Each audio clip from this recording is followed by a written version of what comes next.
નમસ્કાર દર્શક મિત્રો, હું છું રૂપલ લોણીચિયા. સંપૂર્ણ ન્યૂઝમાં આપનું સ્વાગત છે. પાલનપુર નવા બસપોર્ટમાં આવેલા કેફેમાં પોલીસે રેડ કરતા 2 યુવતીઓએ બારીમાંથી છલાંગ લગાવતા બંને યુવતીઓને ઈજાઓ થતા 108 મારફતે પાલનપુરની સિવિલ હોસ્પિટલમાં સારવાર અર્થે ખસેડવામાં આવી છે.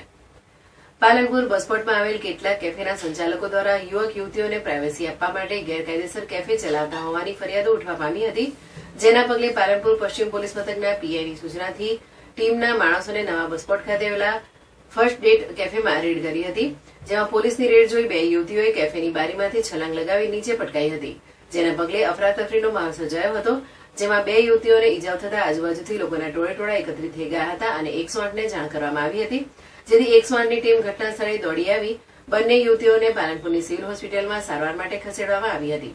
આ ઘટના અંગે પશ્ચિમ પોલીસ મથકના પીઆઈ આરબી ગોયલે જણાવ્યું હતું કે પાલનપુર નવા બસપોર્ટ ખાતે આવેલા કેટલાક કેફેના સંચાલકો દ્વારા યુવક યુવતીઓને ગેરકાયદેસર રીતે પ્રાઇવસી પૂરી પાડવામાં આવતી હોવાની ફરિયાદના આધારે ફર્સ્ટ ડેટ કેફેમાં તપાસ કરતા 2 યુવતીઓએ બારીમાંથી છલાંગ લગાવી હતી, જેથી અન્ય યુવકો ત્યાંથી ફરાર થઈ ગયા હતા, તેમજ અન્ય કેફેમાં પણ તપાસ હાથ ધરવામાં આવી છે.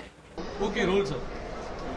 મને હકીકત મળેલ કે પાલનપુર નવા બસ સ્પોટમાં અમુક કાફે ચાલે છે, એમાં ફર્સ્ટ ડેટ નામનો કાફે છે, એમાં પડદા રાખી અને છોકરા છોકરીઓને પ્રાઇવસી આપવા માટે ગેરકાયદેસર રીતે એ કામ કરે છે એવી અમને હકીકત મળતા અમારી ટીમ અમે રેડ કરવા માટે મોકલેલ.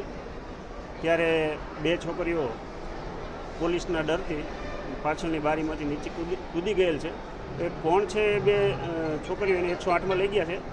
એ હાલ તપાસ માટે પોલીસ ત્યાં ગયેલ છે. તબિયત એની કેવી છે એ બાબતે પણ તપાસ ચાલુ છે. અને બીજા જે કેફે છે ગેરકાયદેસર રીતે આવી રીતે પ્રાઇવસી પૂરી પાડે છે એના ઉપર પણ પોલીસ કાર્યવાહી હાલ ચાલુ છે. ના, ત્યાંથી 2 છોકરીઓ પડી ગઈ ને એટલે અફરાતફરીમાં બધા ભાગી ગયા. પોલીસ થોડી ગભરાઈ ગઈ કે ભાઈ આ છોકરીઓ નીચે પડી ગઈ એવા સમાચાર મળ્યા, એટલે પોલીસ પાછળ ચેક કરવા જતી રહી કે કોણ પડી ગયું. એ દરમિયાન આ લોકો બધા નાસી ગયેલ છે. એનો માલિક છે એને બોલાવેલ છે. સાહેબ, બસપોર્ટમાં કુલ આવા કેટલા કેફે ચાલે છે? એવું બસપોર્ટમાં આવા લગભગ 7 થી 8 કેફે ચાલે છે અને આજે ચેક કરવા માટેનું કામ પોલીસનું કામ ચાલુ હતું અને પ્રથમ આ જે કેફે છે એમાં જ ચેકિંગ ચાલુ હતું.